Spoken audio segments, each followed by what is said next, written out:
Hello again, I'm John Turzak, and today I'm going to do a quick, simple, easy baking powder biscuit recipe. I'm going to start out with 3 cups of flour, all-purpose. Got a little more than 3 cups in here. I'm going to save some in case I need it for rolling. I got 2 ounces of whole butter, soft, unsalted. We have, you ready for this? 1,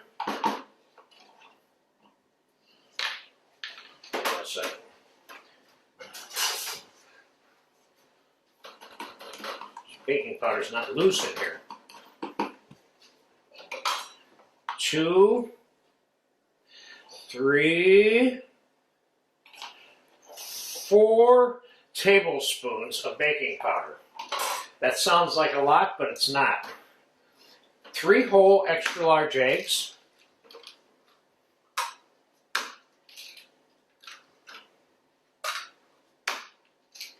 A pair of gloves to keep your hands from getting all gooed out, which is what happens when you do this. Now we're going to get this sort of mixed together a little bit, the butter and the eggs in particular.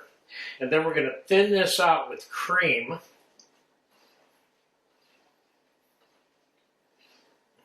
Now, I could put salt and pepper in here, and I might at the very end, and you don't have to. Okay, so there's the mixture. That's mixed enough at this stage right here. Now I've got heavy cream. I have some starting out with 2 cups here, but what I'm going to do is I'm going to add the amount of cream that I need to add so this dough is the texture that I want it to be. So it doesn't matter what your measurement is, because what you want to do is to be able to get your dough to where it's at the right texture for you to roll it out, etc.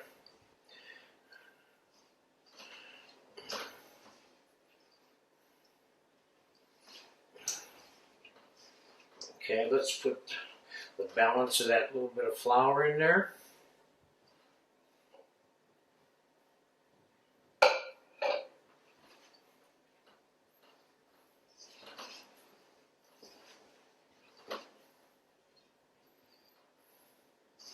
Just about ready to take these gloves off and get in here. The great thing about this particular formula that I'm showing you, this is real time, making the dough, rolling it, and cutting it. It's kind of like a 5-minute project.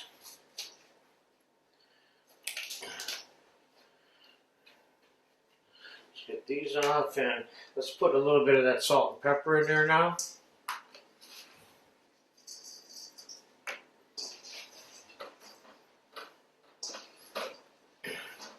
This does not need to be over, it doesn't need to be kneaded, it just needs to be one thing, that's it.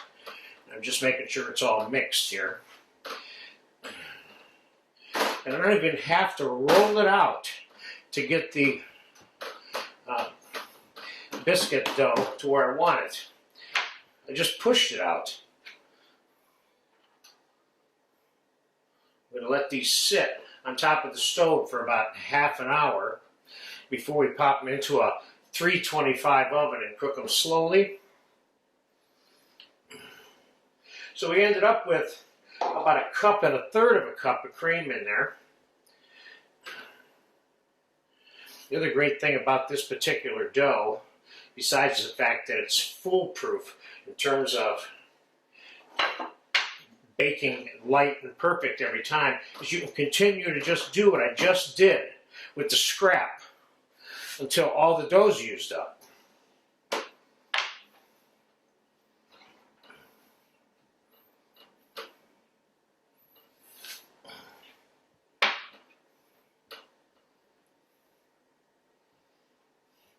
Might be able to get 1 more out of this.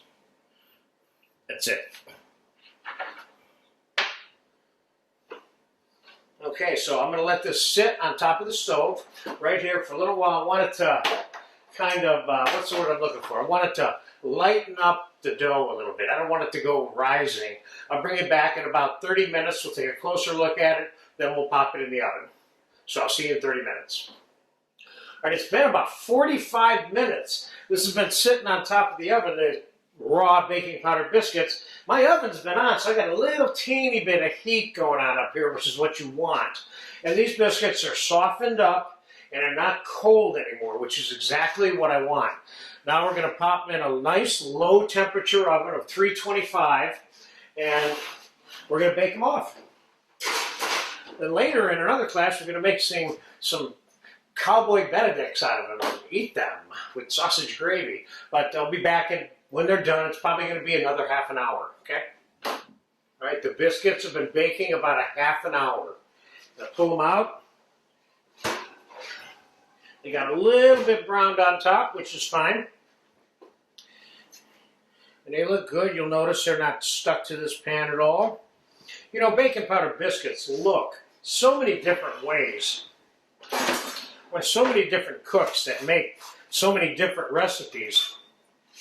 One of the things about this recipe is that it has more baking powder in it than any average baking powder biscuit recipe has in it. And then on top of that, I use cream instead of milk or water as the liquid for it. And there's just, like I said, there's so many varieties of making this. This is a good one. After making about a half a dozen ones that I didn't like, one day I said, I'm just going to throw one together. I threw it in this one together without even measuring the ingredients. It came out perfect. So let's take a quick look at what this biscuit looks like inside. That biscuit looks nice and soft and crumbly to me, which is exactly what you're looking for. Now, let's say you have biscuits, extra biscuits, and you don't eat them all. You can freeze these biscuits and warm them up very, very slowly with a wet towel over them in the oven, and they'll be like you just made them. So you can make these ahead and freeze them if you want to. I don't recommend it, but I've done it a number of times in restaurants where I've served biscuits and gravy and cowboy Benedicts and things like that. So both of those items of which we will have in this class. So there you have it, how to make simple baking powder biscuits. Not a lot of time, not a lot of money, not a lot of energy. If you get a chance, enjoy them.